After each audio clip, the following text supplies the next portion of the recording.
Sustainability, firstly, I think it's something that is kind of very personal to me. I like the idea of being sustainable. I love the fact that we can do recycling. I love incorporating it into our projects.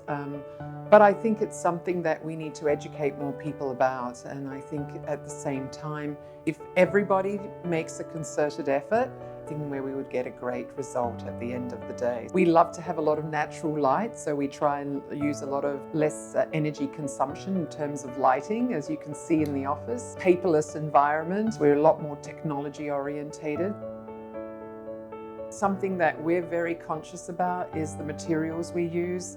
It's really inviting local manufacturers, it's working with various other suppliers in the industry and really looking at what they're doing and how can they help us in terms of creating our projects to be a bit more sustainable. I have a mandate over the next 3 years. I would like every single person in my office to be LEED accredited. It's that full circle of education, and if we're educated enough and understand the process more, this will in turn just become a valuable asset for us and for our clients. When we were working on the Jumeirah Alcasa project, I remember the client saying, we want a totally new design. I went to the room and I thought, okay, but this is beautiful. Everything that they had already in the room, and although it was 10, 12 years old, I just didn't think it was ready to be thrown out. We, I think, maintained 80% of the furniture. We changed a few things. Of course, you know, curtains and carpets, they fade over time, or soil. So we needed to change these things. But furniture was one of the major factors. In every standard room, there was a fax machine cabinet. And I remember we came up with an idea of converting that fax machine cabinet into a mini bar cabinet. And it looked fantastic, you know. So combining something old with something new, I think, is always a challenge. Grohe are leading, you know, the world in some of their sustainability pursuits.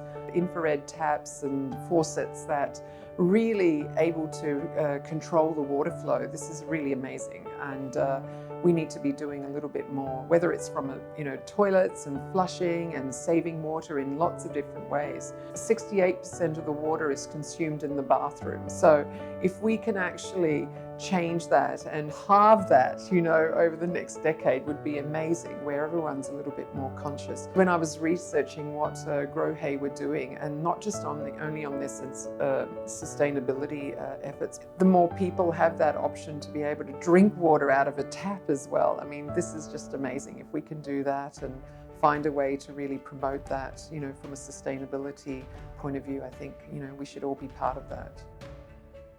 Grohe blue, I love it. I love it. I love the fact that I could just go to the kitchen sink, you know, press a few buttons and I can have sparkling water or hot water or really cold water. And I think this is amazing.